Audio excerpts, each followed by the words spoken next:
प्यारे साथियों, ये कहानी है पाकिस्तान के एक गांव की। एक ऐसी कहानी जो सुनकर रूह कांप जाए, होश उड़ जाए और रातों की नींद हराम हो जाए। कभी सुना है कि भूख इंसान को दरिंदा बना देती है, लेकिन यहां मामला भूख से भी आगे बढ़ चुका था। कब्रें उजड़ने लगी, गांव में खौफ की चादर तन गई और जब हकीकत सामने आई तो जमीन क्यों न फटी, आसमान क्यों न गिरा। दो भाई, दो दरिंदे जो दिन के उजाले में इंसान नजर आते, मगर रात के अंधेरों में ऐसी वहशत फैलाते कि शैतान भी कांप जाता। वो कौन थे, उन्होंने क्या किया और जब राज फाश हुआ तो गांव वालों ने उनके साथ क्या किया, जानने के लिए देखते रहिए। लेकिन खबरदार, ये सिर्फ कहानी नहीं, ये हकीकत है। एक ऐसी हकीकत जो आपकी रातों की नींद उड़ा सकती है। रात का भयानक सन्नाटा चारों तरफ फैल चुका था। हर सू मौत की खामोशी छाई हुई थी। इंसान तो क्या, सब चरिंद परिंद भी अपने अपने ठिकानों और घरों में दबके हुए थे। माहौल में बस एक अजीब सी खामोशी तारी थी। माहौल में बस इतनी ही चुपसी तारी थी। किसी वक्त हसर उजब की आवाजें माहौल में सनसनी पैदा कर देती, मगर मौत की खामोशी थोड़ी देर बाद फिर हावी हो जाती। उस दिन चांद भी नहीं निकला था, जैसे जान की आखिरी तारीख हो। सब अपने अपने घरों में बच्चों को सीने से लगाए हुए थे। तमाम जिंदा लोग सहमे हुए थे। ऐसे में अचानक कब्रिस्तान की 10 फुट ऊंची दीवार पर एक नकाबपोश नुमदार हुआ और कब्रिस्तान की चारदीवारी के अंदर छलांग लगा दी। इस बार आवाज कुछ ज्यादा थी। कब्रिस्तान के अशरात ने ये आवाज सुनी और हड़बड़ा कर उठा। उसकी चीखें फजा में गूंजने लगी। खौफनाक आवाजें कब्रिस्तान में फैल गई। इसी दौरान दूसरा नकाबपोश भी कब्रिस्तान में कूद पड़ा। दोनों वही जम गए। दोनों नकाबपोशों ने एहतियातन इधर उधर देखा, जैसे यकीन कर रहे हो कि उन्हें किसी ने देखा तो नहीं, किसी ने देखा तो नहीं। थोड़ी देर तक जब उन्हें इत्मीनान हो गया तो उन्होंने दीवार पर हाथ मारा। जैसे ही हाथ लगा, एक शदीद जलन का एहसास हुआ। शायद वो किसी नुकीली चीज पर हाथ रख चुके थे, मगर उस वक्त उन्हें इस दर्द की कोई परवाह न थी।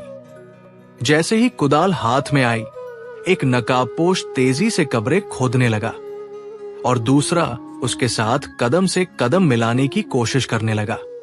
वो कुदाल की मदद से अपने इर्द गिर्द मौजूद मिट्टी को छीलते हुए आगे बढ़ रहा था। हर मुमकिन कोशिश कर रहा था कि जमीन में धंस न जाए, मगर पहला नकाबपोश ज्यादा तेज था और तकरीबन दौड़ते हुए आगे बढ़ रहा था। चलते चलते वो एक ताजा कब्र के पास पहुंच गए। पहला नकाबपोश इस कब्र के करीब रुका, जबकि दूसरा नकाबपोश गिरने के अंदाज में हाफता हुआ उसके करीब आ पहुंचा। सर्दी के बावजूद उसकी पेशानी पसीने से तर हो चुकी थी। उसने घबरा कर अपना नकाब उतारा, जिससे उसने अपना चेहरा छुपा रखा था। दोबारा नकाब पहना और एक गहरी सांस ली। यही कब्र है जिसे आज दफनाया गया था? पहले वाले ने पूछा। दूसरे ने सर हिलाते हुए जवाब दिया, हाँ, यही कब्र है। पहले ने मजीद तस्दीक चाही, तुम्हें पूरी तसल्ली है ना? दूसरा नकाबपोश जल्दी से बोला, जी हाँ, मैं खुद जनाजे के साथ आया था और तदफीन मुकम्मल होने तक यही मौजूद था। मुझे पूरा यकीन है कि यही कब्र है। जो निशानियां मेरे जहन में थी वो भी इसी कब्र की तरफ इशारा कर रही है। अकेला मैं नहीं कर सकूंगा, हमें मिलकर काम करना होगा। पहले नकाबपोश ने कहा, ठीक है, ठीक है, मिलकर काम करेंगे। मैं तुम्हें अकेला नहीं छोड़ सकता, लेकिन वक्त जाया मत करो। दूसरे ने तेजी से कहा और एक तरफ चलने लगा। वो चाहता था कि उनका काम रात के अंधेरे में ही मुकम्मल हो, ताकि वो इत्मीनान से अपना मकसद हासिल कर सके। पहले वाले ने अपना नकाब उतारा और कुदाल का भरपूर वार ताजा कब्र पर किया। फिर वो तेजी से मिट्टी हटाने लगा। न जाने कौन सा राज था जिसके लिए वो इस हौलनाक और वीरान कब्रिस्तान में एक ताजा कब्र की खुदाई कर रहे थे। कुदाल की जरबों से कब्र पर पड़ी हुई मिट्टी मुसलसल हटती जा रही थी। वो बड़ी तेजी से दोनों हाथों का इस्तेमाल कर रहा था। सख्त सर्दी के बावजूद उसके पसीने छूट रहे थे, जैसे उसे सख्त गर्मी महसूस हो रही हो। वो इंतहाई इत्मीनान और तेजी से कब्र खोद रहा था, लेकिन जब थक जाता तो चंद लम्हों के लिए रुक कर गहरी सांसें लेने लगता। 2 मिनट तक ठहर जाता, फिर दोबारा अपने काम में मगन हो जाता। जब वो कब्र को आधे से ज्यादा खोद चुका तो उसकी हिम्मत जवाब देने लगी। वो बुरी तरह थक चुका था। कुछ देर सांस बहाल करने के बाद उसने हल्की सी सीटी बजाई और कुदाल हाथ में पकड़े कब्र से बाहर आ गया। नकाबपोश ने दूसरे को इशारा किया, जिसका मतलब था कि अब वो खुदाई का काम संभालेगा।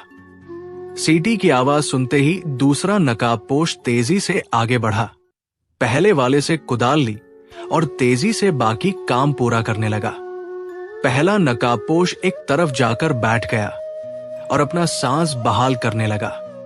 साथ ही वो इर्द गिर्द मुतहत निगाहों से देख रहा था, जैसे किसी भी मुमकिन खतरे के लिए तैयार हो। फिर अचानक वो तेजी से उठा और कब्र का मुआयना किया। वो तकरीबन मिट्टी की आखिरी तह तक पहुंच चुके थे। अब वो निहायत एहतियात से अपने हाथों की मदद से कब्र में मौजूद मिट्टी को एक तरफ हटाने लगा। देहात वगैरह में कब्रों में तदफीन के वक्त कुछ मकामात पर पानी पिलाने वाले घड़े या लकड़ी के पट्टे वगैरह रखने का रिवाज होता है। इस कब्र में भी एक घड़ा रखा गया था, जो मयत के करीब मौजूद था। नकाबपोश ने घड़े के इर्द गिर्द से मिट्टी साफ करना शुरू की। वो इस काम में काफी महारत रखता था, इसलिए तेजी से काम कर रहा था। फिर उसने कुदाल का एक हल्का सा वार घड़े पर किया और घड़ा बगैर कोई आवाज पैदा किए आराम से टूट गया। उसने घड़े के अंदर मौजूद चीजों को गौर से देखा, फिर एहतियात से उन्हें एक तरफ रख दिया। इसके बाद वो दोबारा मयत की तरफ मुतवज्जा हुआ। चंद ही मिनट में वो ये काम मुकम्मल कर चुका था। मयत के ऊपर से तमाम रुकावटें हटाने के बाद उसने हल्की सी सीटी बजाई और अपने साथी को इशारा दिया। दोनों ने निहायत एहतियात और नरमी से मुर्दे को कब्र से निकाला और कब्र के सिरहाने रख दिया। फिर वो दोनों बाहर निकल आए और बड़ी तेजी से कब्र की मिट्टी बराबर करने लगे। उन्होंने ये काम इतनी सफाई और महारत से किया कि कोई भी ये अंदाजा नहीं लगा सकता था कि कब्र दोबारा खोली गई है। अगर कोई कत्ल के मामले की छानबीन भी करता तो वो भी धोखा खा जाता और सारी मेहनत बेकार चली जाती।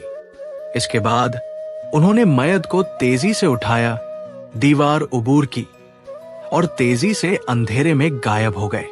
4 दीवारी का दरवाजा अच्छी तरह बंद करने के बाद उन्होंने कमरे में लाश रखी और उसका दरवाजा भी अच्छी तरह मुकफल कर दिया। इस पूरे वाकये की किसी को कानो कान खबर न हुई कि कब्रिस्तान से एक ताजा मुर्दा रातों रात चुरा लिया गया है।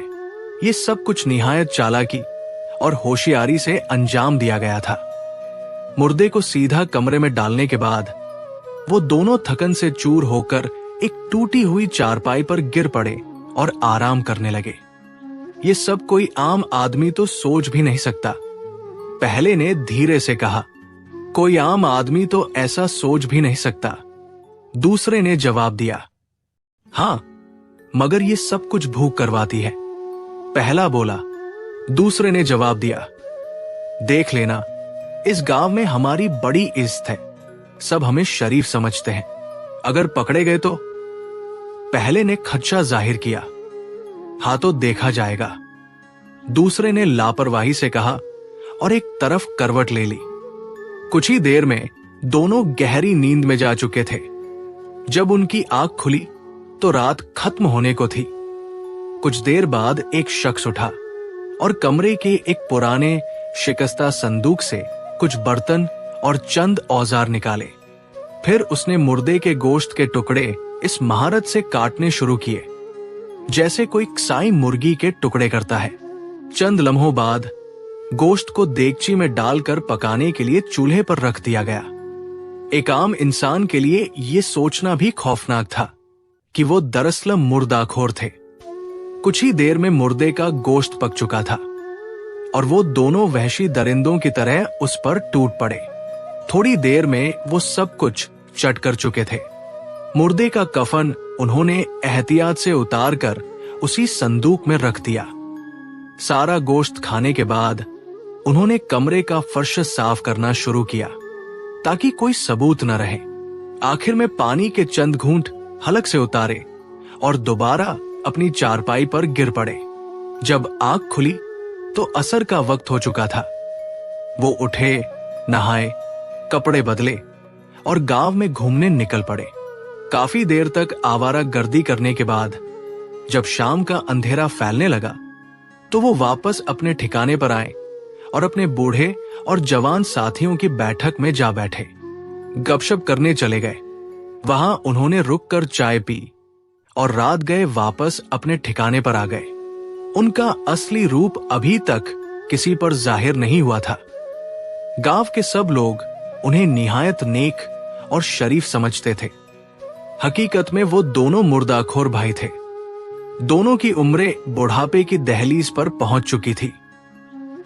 बड़ा भाई 45 साल का हो चुका था जबकि छोटा 42 साल का था। वो दोनों रात को चारपाई पर लेट गए और गहरी नींद में सो गए। जब पेट भरा हो तो नींद वैसे ही जल्दी आ जाती है। छोटा भाई निहायत चालाक और मक्कार था। उसका तरीका यह था कि वो हर जनाजे में शरीक होता, मरहूम के अहले खानदान से दिली हमदर्दी जताता, उनके साथ मगरमच्छ के आंसू बहाता और तदफीन के दौरान कब्र पर खास निशान लगा देता। इसके अलावा वो मरहूम के कुछ कपड़े, बिस्तर और दीगर जरूरी सामान भी हासिल कर लेता ताकि बाद में अपने मकरू इरादों को अंजाम दे सके। ये एक निहायत घटिया और शैतानी पेशा था, लेकिन गांव के लोग इन दोनों को अब तक मासूम समझते थे। वो निहायत मक्कार जहनियत रखते थे और लोगों को बहुत जल्द अपने चक्कर में फंसा लेते थे। छोटे भाई का असल काम था बाजार में जाकर अमीर लोगों से मेलजोल बढ़ाना, जनाजों की टो में रहना और मासूम लोगों को बेवकूफ बनाना। वक्त गुजरने के साथ वो जिस्मानी तौर पर कमजोर हो रहे थे, मगर उनकी कमीनी और शैतानी फितरत और बढ़ती जा रही थी। उनकी चिकनी चुपड़ी बातों और बजाहिर मासूम लहजे से कोई भी ये अंदाजा नहीं लगा सकता था कि उनके अंदर हैवानी दरिंदगी छुपी हुई थी। ये इंसानों के रूप में दरिंदे थे। उनका मकसद सिर्फ मुर्दा इंसानों को खाना और मासूम लोगों को लूटना था। कोई भी सच्चा मुसलमान ऐसा घिनौना काम नहीं कर सकता, मगर ये दोनों भाई निहायत बेशर्मी से ये शैतानी अमल जारी रखे हुए थे। मैं उस वक्त ड्यूटी पर था। मेरी ड्यूटी रात 12 बजे से सुबह 6 बजे तक होती थी, क्योंकि इस दौरान न तो लोगों का आना जाना ज्यादा होता था और न ही कोई गवाह होता और ना ही कोई टेंशन। शाम को मेरे दोस्त ने मुझे फोन पर कहा कि यहां किसी दिन आओ, मैं तुम्हें एक बाबा जी से मिलवाऊंगा जिनके पास एक निहायत हैरानकुन कहानी है। हमने वो कहानी सुनी है। यार, इंसानों को हैवान बनते देखा है। दोस्त की बात सुनकर मैं बहुत हैरान हुआ। मैंने सोचा कि उसके घर जाकर इस बारे में मालूम करूंगा। कुछ दिन बाद मैं उसके घर चला गया और उससे तफसील से बात की तो उसने कहा, मैं सुबह तुम्हें बाबा के पास ले चलूंगा। वो तुम्हें कहानी सुनाएंगे जो हमने भी सुनी है, मगर ये कहानी नहीं बल्कि हकीकत है। कुछ दिन बाद मैं अपने दोस्त के घर गया और उससे तफसील से बात की। उसने कहा, मैं तुम्हें सुबह एक बुजुर्ग बाबा के पास ले जाऊंगा जो तुम्हें वो कहानी सुनाएंगे जो हमने भी सुनी है, लेकिन ये सिर्फ कहानी नहीं बल्कि हकीकत है। ये सुनते ही मेरे जिस्म में सनसनी दौड़ गई। मैं सारी रात बेचैनी में करवटें बदलता रहा और नींद मुझसे कोसों दूर थी। अगले दिन मैं अपने दोस्त के साथ उस बुजुर्ग बाबा के पास गया और फिर जो कुछ मैंने सुना वो मेरी जिंदगी का सबसे खौफनाक तजुर्बा साबित हुआ। उन्हें सलाम करने के बाद मैंने कहा, बाबा जी, मुझे पता चला है कि आपने इंसानों को हैवान बनते देखा है। मेरी बात सुनकर बाबा ने कहा, हाँ, बिल्कुल ऐसे ही है। और फिर मेरे कहने पर उन्होंने अपनी कहानी सुनानी शुरू की। उन्होंने बताया कि श्यामपुर के गांव में 2 भाई रहते थे, जिनके वालिद काफी अरसा पहले फौत हो गए थे। उस वक्त वो जवानी की दहलीज पर कदम रख रहे थे। उनकी बूढ़ी मां ने उन्हें पाला। वो मुसलमान घरों में कामकाज करके, कभी किसी से मांगकर और कभी किसी से उधार लेकर अपने बेटों को पालती रही। इसी तरह उसने अपने बेटों को पाल पोस कर बड़ा किया और इन दोनों की शादियां भी कर दी। मां को अपने बेटों से बेहद मोहब्बत थी, मगर जब उनकी बीवियां घर आई तो उन्होंने मां को अपनी जूती की नोक पर रख दिया और उसका जीना हराम कर दिया। मां बेटों की खातिर इस जुल्म को बर्दाश्त करती रही। दोनों भाई करीबी गांव में काम करते और शाम को थके हारे वापस आते। एक बार उनकी बीवियों ने तैश में आकर उनकी मां को बहुत मारा और लहूलुहान कर दिया। दूसरे की बीवी ने भी जेठानी का साथ दिया। मां ने उनकी शिकायत अपने बेटों से की और उनका हिसाब किताब खोल दिया। बेटों ने यह सुनकर बीवियों को बहुत मारा और घर से निकाल दिया। उनकी बीवियां भी ऐसे ही गई।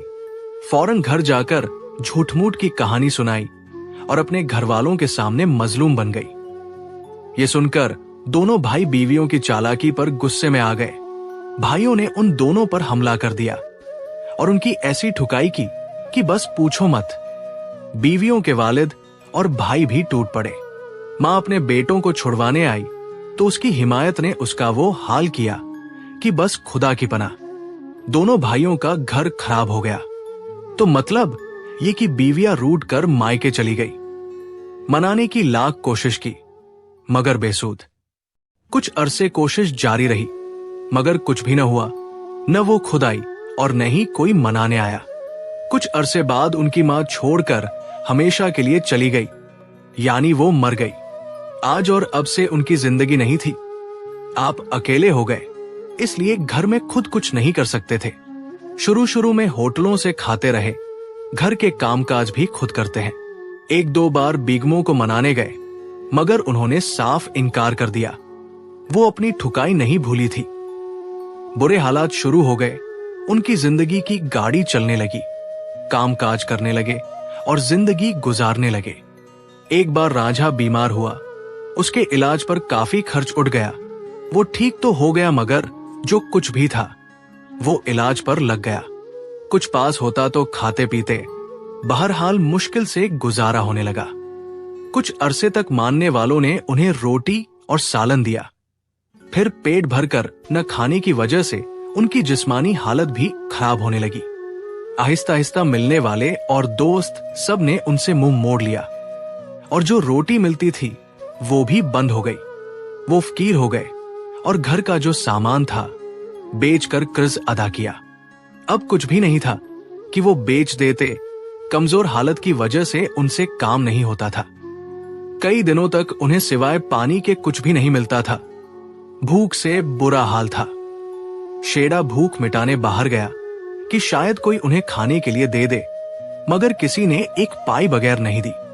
शाम तक घूमते रहे मगर कुछ न मिला। थक हार कर शाम को वापस आ गए।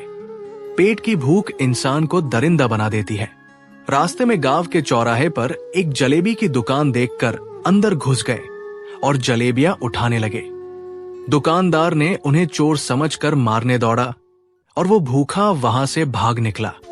वापस आते हुए एक सड़क पर उसे एक मरा हुआ कुत्ता दिखा जो शायद किसी ट्रक के नीचे आ गया था। उसका जिस्म 2 हिस्सों में बंटा हुआ था। अंदर के अंग दिख रहे थे और उससे तेज बदबू आ रही थी। गोश्त देखकर भूख के मारे उससे रहा नहीं गया। उसने मरे हुए कुत्ते को बगल में उठाया, छिपाया और घर ले आया। फिर उसे कड़ाही में डाला और चूल्हे में आग जला दी। उसमें पानी भी डाला। राजा भूख से बेहाल होकर बेहोश हो चुका था और खाने की मांग कर रहा था। शेड़े ने तेजी से कुत्ते के गोश्त का टुकड़ा उसके मुंह में डाला और धीरे धीरे वो खाने लगा। गोश्त खाने से उसमें हिम्मत पैदा हुई और अब वो और मांगने लगा। भाई ने उसे थोड़ी देर सैर करने को कहा, मगर वो मानता भी कैसे। 3 दिन से भूखा था। भूख अब सहन से बाहर हो चुकी थी। वो तेजी से उठा, कड़ाही उठा ली और उसमें मौजूद गोश्त हाथों से खाने लगा। वो ऐसे खा रहा था जैसे कोई बकरे का गोश्त हो। जब पेट भर गया तो दोनों सो गए। यही उनकी पहली शुरुआत थी। फिर वो दरिंदे बन गए। मरे हुए कुत्ते या मुर्गी, जो भी जानवर उन्हें मिलता, उसे पकड़कर खाते और अपनी भूख मिटाते। कुछ समय तक इसी तरह गुजारा चलता रहा। उनका पेट रोज भरने लगा। मगर कुछ ही समय बाद यह सिलसिला रुक गया, क्योंकि गांव में जितने भी आवारा कुत्ते और बिल्लियां थी, वो सब उनके पेट में पहुंच चुके थे। जब ये सब खत्म हो गए तो वो फिर से फकीरी की हालत में आ गए। और इस दौरान उनके गांव का एक नौजवान लड़का इमरान बहुत बीमार हो गया। वो इमरान के जनाजे में शरीक हुए। 27 साल के इमरान से उनकी दोस्ती थी और इमरान उनकी कुछ न कुछ मदद करता था। शाम को जब उसे दफनाया गया तो वो भी वही रुके रहे। इमरान के मरने का गम सबसे ज्यादा इन दोनों भाइयों को था। वो बहुत रोए। जब सब लोग वापस जाने लगे तो उन्हें भी अपने साथ ले आए और उन्हें खाना दिया। कई दिनों बाद इंसानों का खाना खाया। रोटी और सालन देखकर एक बार तो दोनों भाइयों के आंसू जारी हो गए, क्योंकि बहुत अरसे से वो जानवरों का हराम गोश्त खा रहे थे और वही उनकी आदत बन चुका था। जब रोटी खाने लगे तो उन्हें मजा नहीं आया, बल्कि रोटी खाकर मतली आने लगी। रोटी उनका कबूल ही नहीं कर रहा था।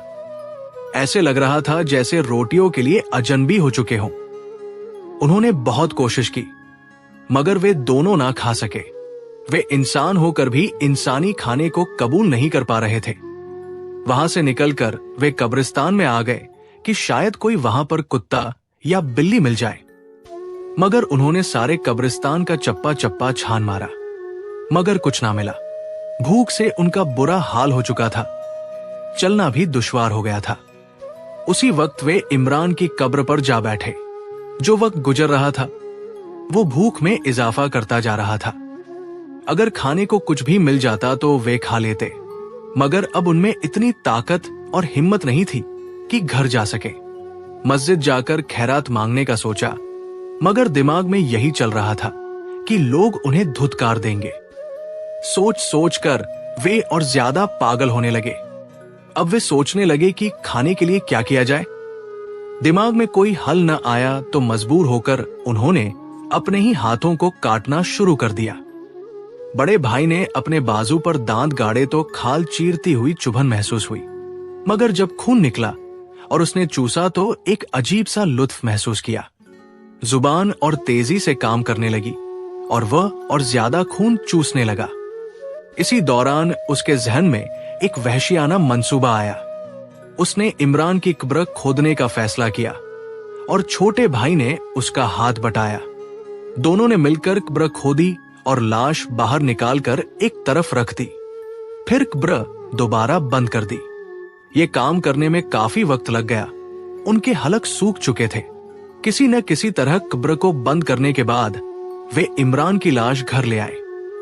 उन्होंने लाश के टुकड़े किए, गोश्त के कतले बनाए और रोटियां तैयार की। फिर उसे पकाया और मजे लेकर खा गए। अब उन्हें खाने का एक नया जरिया मिल चुका था। आवारा कुत्तों और बिल्लियों से जान छूट चुकी थी। कुछ ही दिनों में जो पैसे इकट्ठे हुए, उनसे छुरिया, टोके, कदाले और दीगर औजार खरीद लिए, ताकि मुस्तकबिल में मजीद कब्रें खोदने में आसानी हो। वो इस बात को ज्यादा अहमियत दिए बगैर अपनी जिंदगी के मामूलात में मगन रहे। जो पैसे मिलते उनसे नमक, मिर्च, चीनी और कुछ कपड़े खरीद लेते, ताकि जिंदगी आसानी से गुजर सके। यूं 2 साल तक वो कब्रिस्तान के मुर्दे चुराते रहे। हर रात एक नया शिकार उनके हाथ लगता। मुर्दों की हड्डियां शहर के वीरान इलाकों में दबा देते, जबकि उनके कफन लालची दुकानदारों को सस्ते दामों बेच देते। वो इंसानों के रूप में छुपे हुए भेड़िए थे, मगर इतनी चालाकी से काम करते कि किसी को कानो कान खबर न हुई कि गांव में किस कदर खौफनाक खेल खेला जा रहा है। उनका इंसानों के समाज से कोई ताल्लुक नहीं रहा था। वो जिंदा लोगों को महज शिकार समझते थे। उनका कहना था कि कुत्ते और इंसान का गोश्त बेहद लजीज होता है और उन्हें ऐसा मजा देता है कि वो किसी और जानवर की तरफ देखने की जरूरत ही महसूस नहीं करते। किस्मत ने उनका साथ दिया और वो अपने मकरूह काम में मसरूफ रहे। कोई उन्हें रोकने वाला न था, कोई उनके करीब आने वाला न था। एक दिन वो खाना लेकर घर वापस आ रहे थे जब उन्होंने एक पालतू कुत्ते को देखा जो घर के करीब आ गया था। कुत्ते का गोश्त देखकर उनके मुंह में पानी आ गया और वो दोनों फौरन उसके पीछे दौड़ पड़े। कुत्ता उनके हाथों से बचकर गली में दौड़ गया और वो दोनों उसके पीछे दौड़ते हुए उसका पीछा करने लगे। कुत्ता कब्रिस्तान में आ रहा था। उसके मुंह से पसीना पानी की तरह बह रहा था, मगर वो अपने पीछे पड़े इंसानों के हाथ में नहीं आना चाहता था। भागते हुए उसकी हिम्मत जवाब दे गई और वो कब्रिस्तान में एक जगह थक कर गिर पड़ा और लंबे सांस लेने लगा। उसने अपने आप को इंसानों के रहमो कर्म पर छोड़ दिया और सोचने लगा कि देखो उसके साथ क्या सुलूक हो रहा है। दोनों भाइयों ने उसे गिरते हुए देखा तो तेजी से आगे बढ़कर उसे पकड़ लिया और उसकी गर्दन मरोड़ दी। कुत्ता बेआवाज मर गया और उन दोनों ने उसे वहां रख दिया और निशान लगा दिया ताकि रात को उसे उठाने में मुश्किल न हो। पड़ोसी मीना, जो कुत्ते को उनके घर आते हुए देख चुकी थी, वो कुत्ते को पकड़कर घर ले जाने आई। कई अरसे बाद वो उनके घर में दाखिल हुई तो उसे एक अजीब सी बात महसूस हुई, जैसे इस घर में इंसान नहीं बल्कि जिन और भूत रहते हों। जगह जगह अजीब सी बदबू फैली हुई थी। घर में कोई ताकतवर चीज पड़ी थी और वहां का माहौल बिल्कुल ही उजड़ा हुआ था। मीना ने आवाज दी, कोई है यहां? मगर कोई जवाब न मिला। वो अंदर कमरे में गई तो कढ़ाई में गोश्त पक रहा था और बदबू से पूरा कमरा भरा हुआ था। उसने फौरन कमरे से बाहर आकर नजर बाईं तरफ चारपाई पर पड़ी हुई चीज पर डाली, जिस पर सफेद चादर रखी हुई थी। उसे ये देखकर बहुत ज्यादा खौफ आया और वो तेजी से घर वापस भाग गई। मीना ने अपने भाई को सारा वाकया बताया और वो फौरन उनके घर आया। उसने कमरे में रखी हुई लाश को देखा तो खुद भी खौफजदा हो गया। वो डरते डरते चादर हटाने लगा और जब उसका चेहरा देखा तो उसकी सांस रुक गई। सामने जो लाश थी वो उनके रिश्तेदार रहमान की थी, जिसे वो कुछ वक्त पहले दफन कराए थे। उसका जिस्म मुकम्मल तौर पर मिट्टी से ढका हुआ था और उसकी टांगे कटी हुई थी। करीब ही एक बड़ा सा टुकड़ा पड़ा था जो शायद किसी तेज धार आले से कटा था और कढ़ाई में पक रहा गोश्त भी उसी का था। सारी कहानी उनके जहन में आ गई।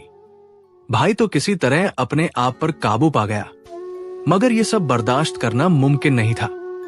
उसने पूरे मोहल्ले को सच बताया और थोड़ी ही देर में पूरा मोहल्ला जमा हो गया। जब लोगों ने अपनी आंखों से रहमान की लाश देखी तो उन्हें यकीन आ गया। वो दोनों भाई कब्रिस्तान से वापस आ रहे थे कि गांव वालों ने उन्हें पकड़ लिया और पुलिस के हवाले करने से पहले उनकी खूब दरगत बनाई। रहमान के घर वालों का हाल बहुत बुरा था। वो उसकी लाश देखकर जोर जोर से रोने लगे। दोनों भाइयों ने मार खाने के बाद सारी कहानी सुनाई और लोगों ने उनकी सुनकर तौबा कर ली। वो इंसानों के दरमियान रहते हुए भी दरिंदे बन चुके थे और आखिरकार अपने अंजाम को पहुंचे। आज भी लोग उनकी कहानी को याद करके कांप जाते हैं। कहानी सुनकर मैं बहुत हैरान हूं कि आखिर दुनिया में ऐसे लोग कैसे होते हैं और कैसे काम करते हैं। क्या ऐसे लोग इंसान कहलाने के लायक हैं? ये कहानी हमें बताती है कि इंसानों के दरमियान रहकर भी कुछ लोग बेइंसान बन जाते हैं। खुदा हमें अपनी हिदायत दे और किसी को ऐसी हालत में मुब्तला न करे कि वो गैर इंसानी हरकतें करने पर मजबूर हो।